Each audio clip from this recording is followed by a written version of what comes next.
Office of Employer and Apprenticeship Services within the Education and Workforce Development Cabinet, and we are part of the Kentucky Career Center Network. And my role is to help employers get connected to the wide world of workforce development. As you all know, that there's a lot in workforce development, and helping navigate those waters sometimes is even difficult for us to do. So that's where we come in and support, make the connections to the right individuals locally, and really target three buckets of recruitment, training, and incentives. So this conversation today is going to be on that incentive side. So I hope you guys can walk away with some good information that you can use both for your employee engagement and even for individual engagement if you're working with talent themselves. In addition, it's really good information for nonprofits to have that engage with individuals that may have barriers. So I appreciate the time you've given me. So let me share my screen and pull up the presentation.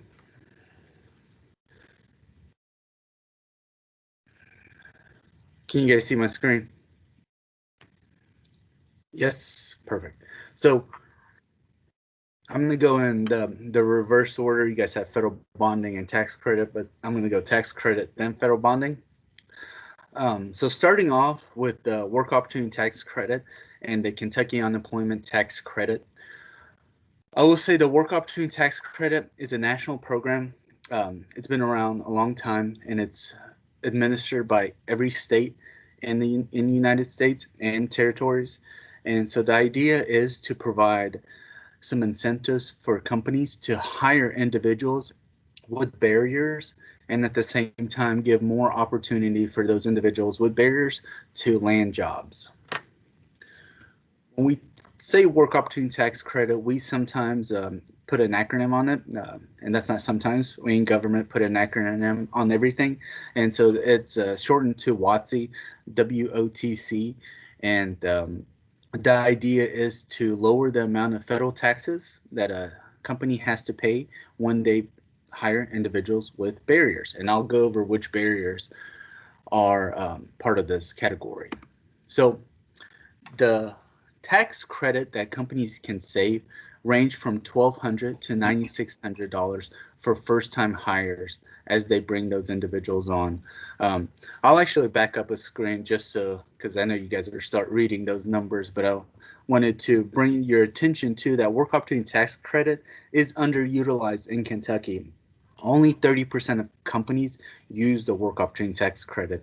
It's any company, large or small, can use it, and we'll go over into for-profit or nonprofit, but right now I'm talking about for-profit companies. And so 30% being only a third of Kentucky companies, never assume that a company knows what they're doing by using the tax credit just because they're large. We've talked to companies that have 1,200, 1,500 people, and they've been on operations for 20 plus years, but they did not know about the work opportunity tax credit. So we've helped them implement it, and now they can save some funds and reinvest that money back into the business. And then I'll give you my personal experience. I used to be a recruiter in Louisville, and our company, when we implemented the work opportunity tax credit during that onboarding process, which I'll cover shortly. But we saved over $100,000 annually just by using this program. Free program brought the company savings, and really not much effort on our end to do it, but really was helpful to the bottom line. So let's go into how much money can be saved when you hire those targeted populations. So here are some examples, the qualified individuals that fall into these categories. So we have a disabled veteran that's been discharged within the last year, and that is a $4,800 tax savings for the company. I see Jad's on the line, and he works with veterans. I used to work for a veteran-owned small business, and we had partners that were also veteran-owned small businesses, and we didn't know about this tax credit. And veteran companies like to hire other veterans, and being able to share across the basically the network of this opportunity, it's great. And when you talk about a disabled veteran, it means service disabled veteran. And so the spectrum of service disabled veterans vary in wide range. Now, if you think of individuals with disabilities, you all know that someone with a disability, that disability can be hidden, and other disabilities can be seen. So it really is a wide spectrum. So if you are a service disabled veteran, you may be missing a finger and counted as a service disabled veteran. And that's a topic my former boss used to dive into, because he wasn't able to receive his service disability, but a lot of his counterparts did, and it kind of rubbed them the wrong way. But I'm trying to say that disability is not always visible. Then we have disabled and unemployed veteran for at least 6 months. That is the maximum amount. If a company hires service disabled veteran that's been unemployed for 6 months, that is a $9,600 tax credit. That is not chump change. If you think about you hire two of those individuals, that is $20,000. Then we a lot of a lot of this is on veterans at the beginning, but it's not only veterans. It's just showing you all the categories. Here we have a veteran that's been unemployed for 4 weeks. That's a $2,400 tax savings back to the company. And now with the pandemic and the high unemployment, it is not uncommon to find individuals that were unemployed for 4 weeks. Then we go to long-term TANF. TANF is the cash assistance for individuals and families. It's the what is it? Needy family assistance. I had the acronym down in my head, but I forgot it. But it is ultimately the cash assistance given by CHFS and the local DCBS offices to families that need cash assistance. So long term, we mean, I think it's 26 weeks. That's what's counted as long term. Then there's the ex-felon category. Ex-felon is individuals that were released from incarceration within the last year or have received a felony within the last year. That is a $2,400 tax savings right there. And then the SNAP recipient, those are food stamp recipients, and that could be, you don't have to be the direct recipient of that. You could be on the same case. Which means if a family, the way the SNAP works is based on households. So if you are included within that household, you may fall into this category. This talks about the $2,400 tax credit group, which is the most common amount, the $2,400. We have ex-felons, SSI recipients, long-term unemployment insurance recipients, which is 26 weeks, veterans receiving SNAP, VOC rehab referrals, and short-term TANF recipients. So needless to say, a lot of people can fall into these categories, but a company never should, inquire about individuals' social assistance before they hire. They don't need to. Companies hire for talent, they hire for experience, and they hire for aptitude. So that's where, if a company wants to implement something like this, what they need to do is put it at the beginning during the onboarding process. If you guys are familiar with the way HR works and onboarding, you had that first day of work. I know you all have undergone that whenever you found a new job and started that first day. You had to bring your 2 forms of ID, sign the I-9 documents, get your direct deposit figured out. You're over there completing all the paperwork that's needed for the company. And so why not implement this? There are 2 documents that I'll go over in a little bit, but why not implement this information at the very beginning of that onboarding process? Because we, as the state, we need this information within that first 28 days of hire. So that is why I recommend putting it on the forefront when you're bringing someone on. Let them complete the paperwork, and what it is a couple questions. Hey, do you fall into this category? Do you fall into this category? And it really goes over, did you receive food stamp benefits within the last 6 months? It's broad in a way that it's not confusing, but it's not very direct questions to say, hey, do you receive cash assistance? So it's pretty easy questions. I've helped individuals complete it when I was for working for a nonprofit. It's not difficult. We see that Kentucky has issued over 41,000 WOTC certificates within the latest few years, equaling $62 million savings to employers. So again, that is not chump change. That is something useful to companies. It's something that could really help them. And when we're talking about creating more training opportunities, creating those good jobs, quality jobs, when you have savings coming from taxes, you could reinvest that money into your people.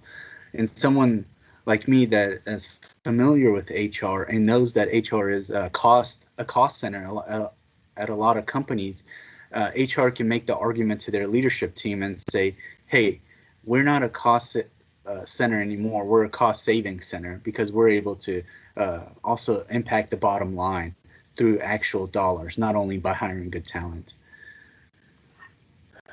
Any questions thus far?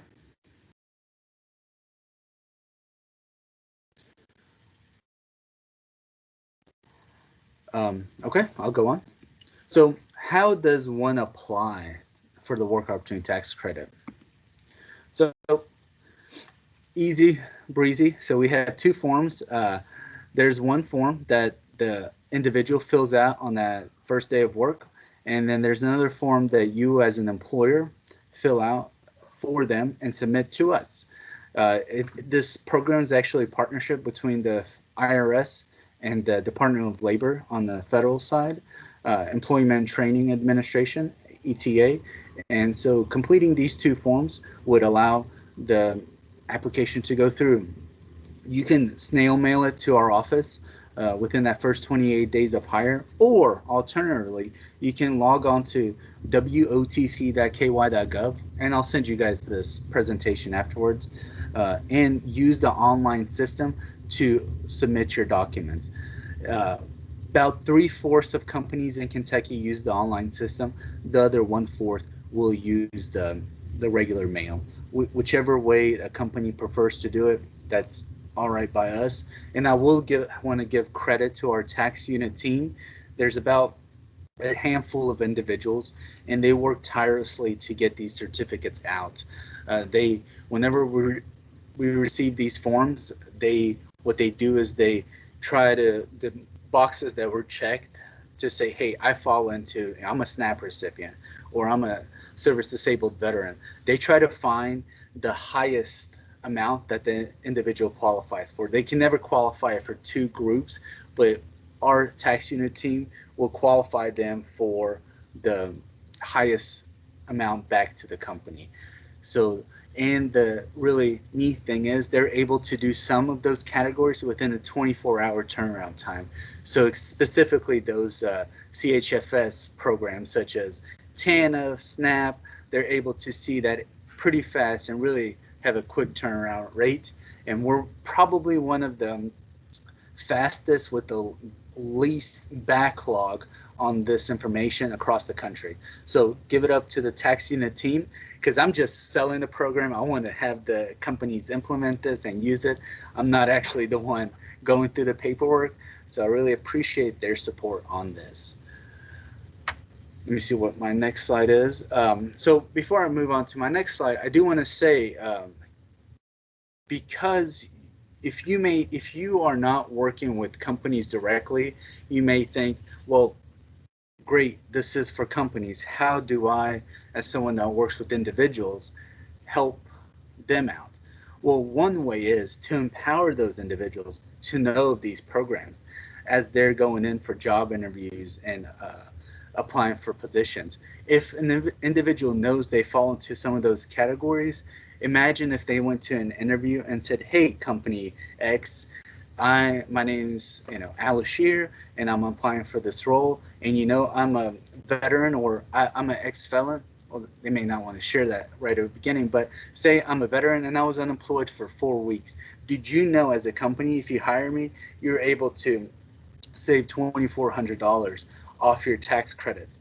off your tax liabilities, and the company may not know that, and that is something of value that the individual brings to the interview, even though it's outside of the scope of work that they're talking about. I think that provides some kind of meaningful interaction and shows on the individual side that they've done some research and they want to start implementing something that could save the company money.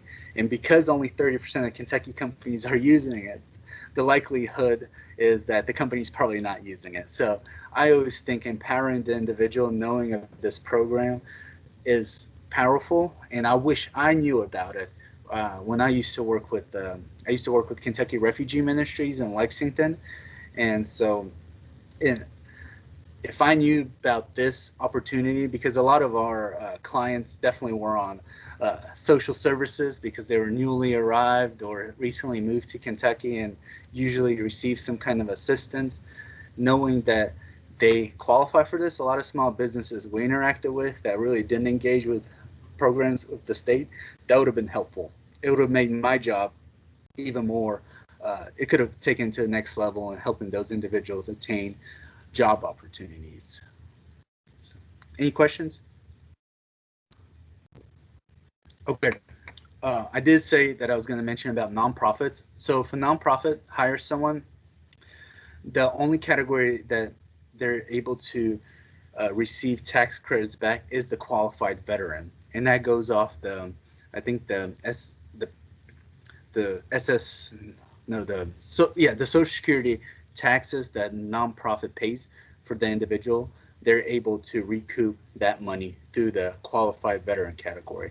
For-profit companies have that wide array of different targeted categories, but nonprofits can only receive tax credits towards that qualified veteran category. And something interesting not mentioned in this presentation, some companies don't owe taxes the following year because of the way they structure their books, or they may have more debts. They may not have any taxes that they need to pay back to the government. This program allows a company to save their tax certification for up to 20 years. So they could use it next year, they could use the following year, up to 20 years in the future. They could only use it 1 year, but they don't have to use it immediately. They have 20 years to utilize their tax credit. And I think that's neat because companies structure themselves differently, and we want to give them the option to utilize it as they see fit. Any questions before I move away from the work opportunity tax credit? Okay. So something kind of that complements the work opportunity tax credit is the Kentucky Unemployment Tax Credit. This is for only for-profit companies, and it qualifies for a $100 tax credit back to companies off their state taxes. And who qualifies for this? Companies that hire individuals that were unemployed for 60 days prior to coming on board, and they remain on payroll for 180 days. So this tax credit does not have to be done within that first 28 days. A company can actually implement it now for all the individuals that they have on board.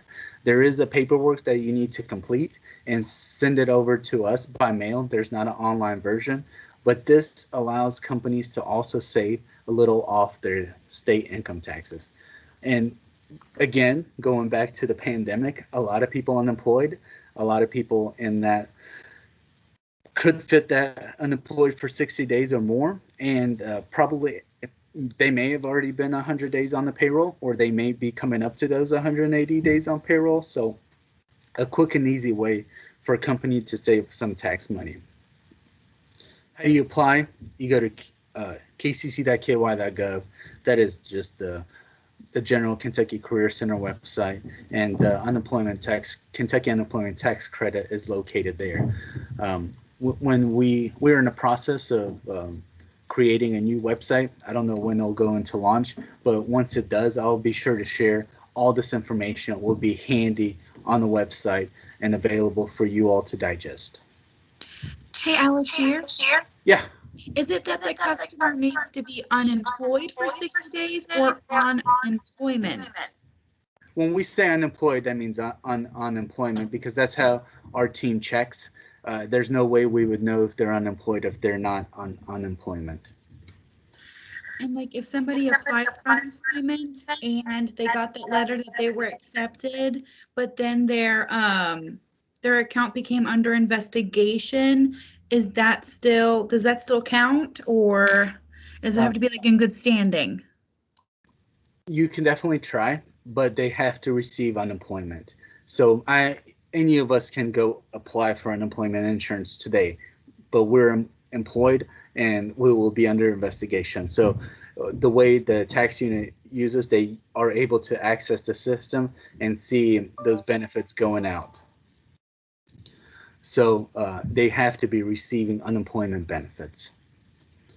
Yeah, and good point, Elizabeth, that when we say unemployed, we mean unemployment insurance, because if you think about it, our tax unit has to reference something to prove that is the case, and the way we prove unemployed is through unemployment insurance. So, going to federal bonding. Hope you guys are excited. This is the target conversation today. I just snuck in the work opportunity tax credit as well because it's underutilized, could save massive amounts of money to companies and could really help individuals out. So we really want to kind of push it and have more use of it. And know, if you guys are engaged with companies or anyone that wants to know more information, you don't have to be experts on this. You can get in touch with me and I can talk to the company. We can bring in that tax unit team. We could bring in some even technology folks that can implement that on the online onboarding. And that goes beyond me. I mean, you start talking technology, I start backing away. But we can definitely bring in the right people to help implement the forms and help individuals, help HR team to make it easy and smooth on them. That's kind of my niche there, is to really assist HR managers in implementing it and make it easy for them to start saving money and start making HR a big part of that leadership board. So anyways, enough about that. Let's go to the federal bonding program. These slides, they break it down too much, and so I may gloss over some slides because I'll explain it in another slide. But the idea of a federal bonding program is to help individuals who have barriers to employment, who may be considered high risk or hard to place, find some opportunity to land a job through the bonding system. Now, what does that mean? So a fidelity bond is available for companies to help insure against any loss of money or property due to dishonest behavior. And what is a dishonest behavior? That is a variation of theft. So if an individual steals, if they embezzle money, if they find ways to any kind of form of stealing. I think I go over into, next slide. Forgery, larceny, embezzlement. All this is different forms of stealing. And what the federal bonding program does is it helps insure that individual from $5,000 to $25,000 in assurance bonds, so that if a loss happens within a company, that company can recoup the money back. And so the federal bonding program is also a national program that's been in service since 1966. Every state administers it. And since 1966, less than 1% of claims have been filed on that fall into these categories of variations of theft. And which means that individuals that are hired aren't usually going to steal or create an act of dishonesty, because that opportunity is given to them and they're able to really utilize that opportunity for a company. From our end, when we can lower that risk for an employer if they are on the fence of opening up their talent pipelines to second chance employment, if the federal bonding can help do that, we're all up, and we want to support that initiative for the company. And this goes back to, again, HR saying, hey, we have a 7-year look back period on felonies. We typically don't hire anyone with this, and this felony. But we see, Al-Ashir here, he's got a felony in the last 2 years. He seems like he's been a good employee other places, but the risk is too high. How am I going to sell this to my CEO or to my leadership team and say we should bring him on? Well, the federal bonding program can do that for you. You can say, let's bring Al-Ashir on, and we minimize our risk because we're going to protect our company assets to make sure he doesn't steal anything. And if he does steal something, we can recoup that money back. So ultimately, this program is to break down barriers. So who's eligible for federal bonding program? Not the number one, but the most apparent individuals are the ex-offenders, the ones with felonies, because those are the ones that are, I think, the most hard to place and where the thoughts of stealing can arise. Individuals in recovery or substance use disorders. Also, there's a stigma against both ex-offenders and individuals with substance use disorders. And if we can also break down that stigma by using the federal bonding program, let's do it.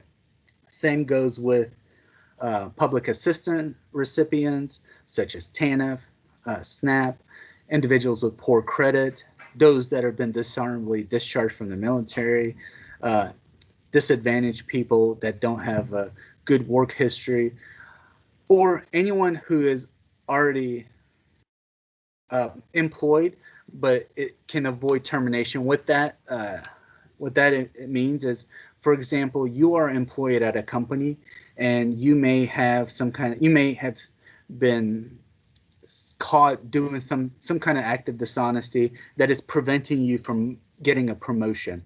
If the federal bonding can help that individual receive the promotion, let's use it. If a company, supervisor, someone's on the fence and this helps that individual attain the promotion or maintain employment rather than being terminated, let's use the federal bonding program.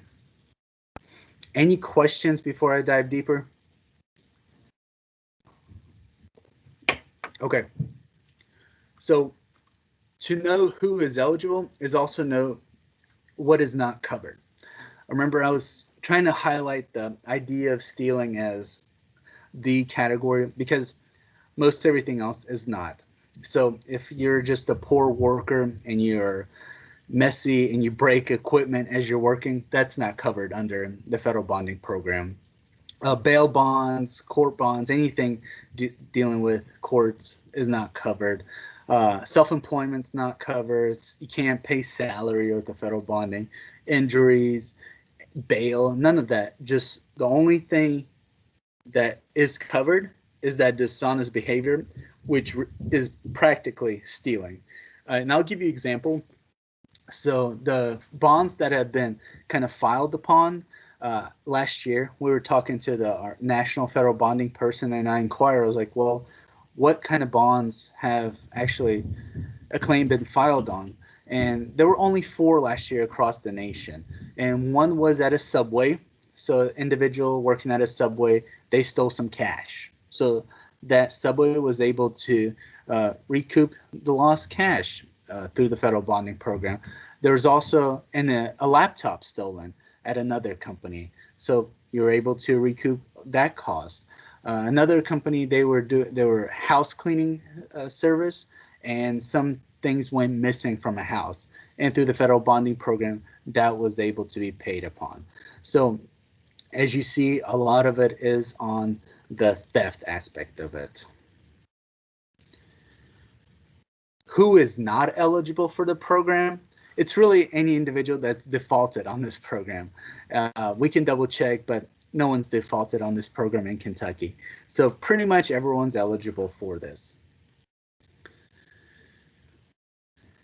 How does it work? I mentioned it to you guys. A bond can be from $5,000 to $25,000. Each bond is $5,000, and it can be bundled up to 5 times to equal $25,000.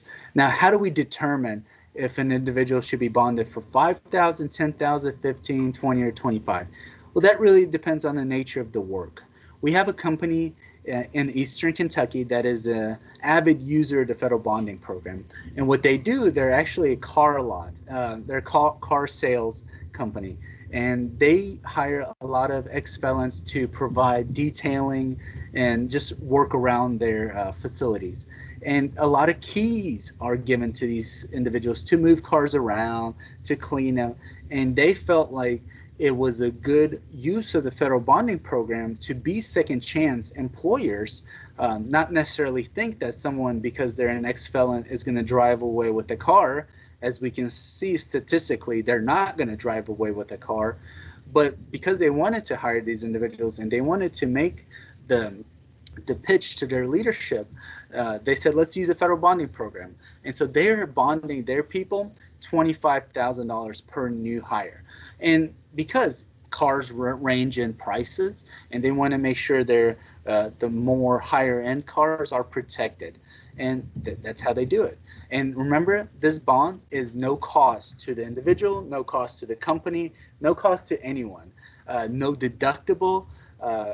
It's free. I mean, nothing in life is truly free, but this is free to the employer and to the individual, and it gives you that protection. The coverage is 6 months, and the employer can extend it for another 6 months at no charge. After that 1 year, the coverage ends, and really it's up to the employer if they want to continue the coverage. We can connect the employer to the company that underwrites these bonds, and they become $100 per $5,000 bond. But usually when you have someone on for a year, you don't need to extend it on. They've shown that they are a good employee. No special application. That's another cool thing, is we have an online portal that Elizabeth, and I reference you because I see you in my corner. They can, you can, I can, the company can really complete this form and get the bond issued to the individual. And there's really not much of an approval process. We have a team that reviews it, make sure the individual hasn't defaulted before, and gets some demographic information, and we approve that bond. And this slide goes into it again. There's no paperwork, nothing to sign, no follow-ups to do, no deductions. The minimum age is 16. Bonds are $5,000 or more after review. It can be for any job in any state, any employee that acts that creates dishonest behavior, and any full-time, part-time, or a temp employee on staff. Now, I will go into this. So we don't want to issue bonds before someone's hired, because as you all know, sometimes people don't show up on that day one of work, and that bond is basically a loss. So we want to issue this bond upon that first day of hire, or later on when the company or the organization working with the individual lets us know. But we want that person to start working. So at that point, the bond is issued. We also don't issue it to temporary agencies, because that is a kind of co-employment that happens there. If you're a temporary agency, you pay that individual their wages, all the liabilities, all the insurance falls on that temporary agency, while the individual, though, works at a third party at a customer site at the business. So there's a lot of co-employment going on, and it's really, for the bonding process, you cannot pay for loss property, lost anything to the customer that they're located in while they're employed under the temporary agency. So needless to say, what this means, temporary employee, if you are a company and you hire temporary employees and that employee is on your payroll, then they qualify for federal bonding. So the important thing is being on payroll. I know I gave you guys this example with staffing companies. I think I confused myself. Just know if they are on the payroll, then they would qualify for federal bonding. What's in it for the business? It is that peace of mind. It's limiting and minimizing risk. It's providing some assurance to the company that, hey, they are able to hire someone and protect their assets. And at the same time, they're being good stewards of and really socially responsible by opening up their talent pools to those individuals that they've not considered before, your non-traditional employees per se, and being open and creating opportunity. And from all the work that we do, we interact with Department of Corrections and their reentry services. Individuals that are given that second chance really prove to be sometimes even better employees than those that aren't not given a second chance. We hear from companies, they're like, we love these individuals that have felonies because they're just hard workers. They come, they show up, they do everything that others don't. You know, show up. Show up is the biggest thing. And so if the federal bonding can help assist the company in minimizing that risk, at least to give the peace of mind, then let's do it. Sorry, this presentation was with Kentucky in the Works, which is another group I support, and they list their the individual, who's the business service representative, which would be Eric for you guys at this moment. Maybe someone else that's going to fill his role as promotions have happened. But either way, the idea is who can apply for this is we can assist companies to do it. You all can do it as you are in the field. Companies can inquire with us, and we can help get this paperwork complete. It's really easy process, and it brings that safety net for that new hire. And something that is not in this presentation that I said during the work opportunity tax credit, by empowering the individual, let them know to also advocate for themselves and advocate these programs. Someone that falls into any of those categories listed above, for example, ex-felon, they can advocate for themselves as they're being interviewed to say, hey, you know, you're going to do a background check. You'll see this felony come up, and I know you're felony friendly, but just for you to know, through the federal bonding program, you can actually even protect your company and make the sell to your leadership team that hiring me is not a risk.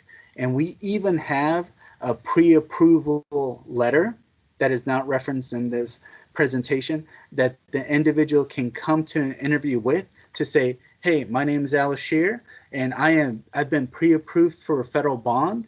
So if you hire me, this is what you need to do, which is contact us at workforce@ky.gov, and you'll be able to get this bond issued to me and be able to protect yourself against any potential risk. So empowering the individual is important here too. And that concludes my presentation. I'll stop sharing my screen and ask if you guys have any questions.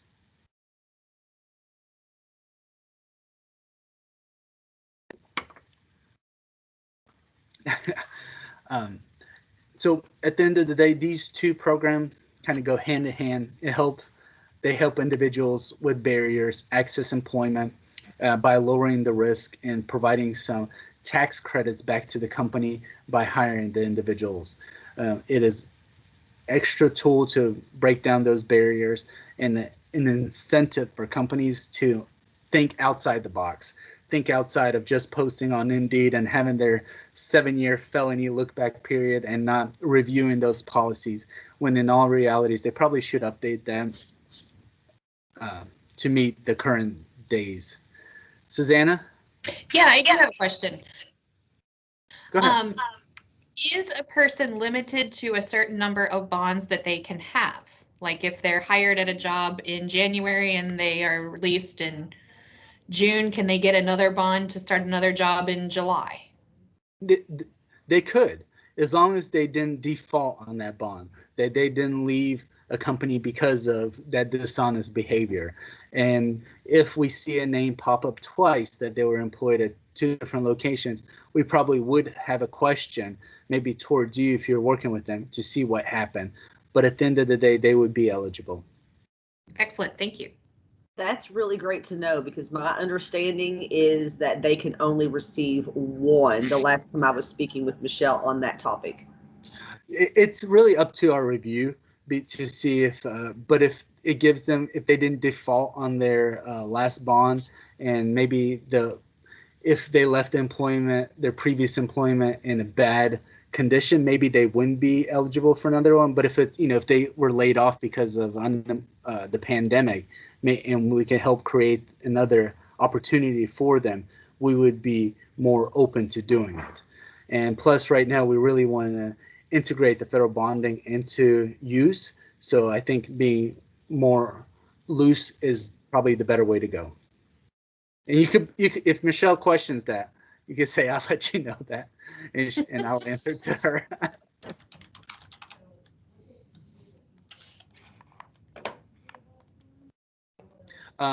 My question is, do you guys use that pre-approval letter, Marcia or Elizabeth or Susanna?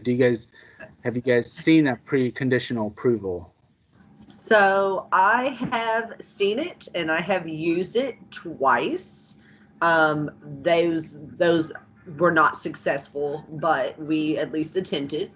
And just this week, I actually shared that with the team. And so that's why there's several more people on the call today, because I felt like this would be very important for everyone to come to. And I shared that letter with them that they can edit for the pre-approval. And I also mentioned, because I believe this is a stipulation, that the job has to be posted in Focus and the customer has to be referred to that job. Is that still accurate, Alishir? Not from our side. You guys can, if that's your policy, then yes, but not our side. Doesn't matter on the Focus side or if it's a referral, because we also want to empower nonprofits that are not in the workforce system like we are, that may be like Kentucky Refugee Ministries, right? They're not ones that are going to access talent on Focus. They have their own individuals, and so we want to empower those organizations too. But if it's your internal policy to do that, then that is your decision.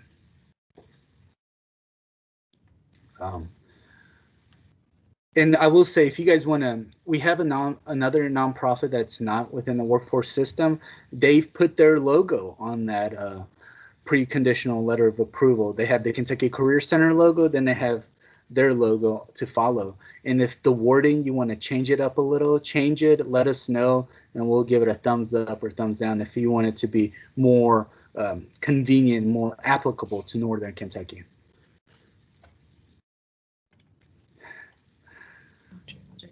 I think we have another question from, let's see. Garrett? Yes. Yeah. Yes. Yeah. Hey, Alishir, I just had a quick question in terms of, so I work a lot with our job seekers. Do we know like the rate or companies that are using, I think it was the WOTC in Northern Kentucky? I mean, I just feel like if we had, like, if those people are highly motivated and incentivized to hire dislocated workers that I'm working with, it would be a good way to kind of bridge that gap for them. Mm-hmm. We do have that data. Okay. We have that data. We capture it annually. So we do have the data on Salesforce that if you get with me or your team gets with me, I can show you guys where you can see it and be able to, and I can share it, and you'll see what companies actually hire within which categories. So for example, ex-felons, that work opportunity tax credit for ex-felons, that may, knowing what companies use it and have used it before to hire ex-felons, that may provide more opportunity. And at the same time, maybe a more opportunity to use the federal bonding program, but for your sake, more opportunity for your individuals. Perfect. Thank you so much. No problem. Yes, Marcia? So was talking with an employer the other day. They are under kind of strict regulations because of FAA. Are there any conversations that are running up the flagpole, because this is a federal program, with our federal partners, government affiliates, that are at least having the conversation around changing some of their policies? Because this particular employer might have some really great opportunities, but they basically are not, they're not even, she's like, I would love to do it, but there's no way the higher ups and our FAA partners are going to allow that. any conversations going on in that aspect? You know, we were asked this question maybe last week during a presentation, and I'm not sure if there are any conversation happening. And the answer would be just like any other company, if there's kind of a policy that stands there that's preventing new opportunities for individuals, it needs to be looked over. And because FAA is a federal agency, I hope they're having conversations nationally. But if there's anyone we can talk to locally that's, you know, stationed in Covington or stationed wherever with FAA to present the idea, I don't think that would hurt. But we're not having those conversations. I'm not, at least, but we can. And to really, just like any other employer, to say, hey, these are the benefits, and they may come back with the risks. And that's what every company policy would, you know, needs to change. But I think you bring up a good point. So if there's a way to have that conversation from our end, we're open to it. So if I do happen to get connected, would it be best to just do like an email intro to you, or like however, if they're open, connect them with you directly? Okay. Sure, yeah. And you Thanks. can connect them directly. We'll talk to them if we need to bring our national partners at the Department of Labor or whoever to kind of be on the same federal level, then we can, to try to make that pitch.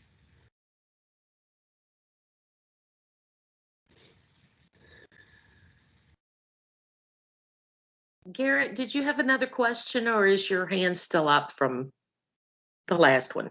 My hand's still raised. Sorry. Okay, no, that's okay. So yeah, basically at the end of the day, we're trying to create more opportunities for individuals, lower the risk, and provide more incentive to companies. And creative solutions through like specific letters of approval and empowering individuals, really kind of finding ways that have not been explored before, we're open to, because at the end of the day, we need to strengthen our workforce, and these are tools to do so. They're not the silver bullet, but they are there to help.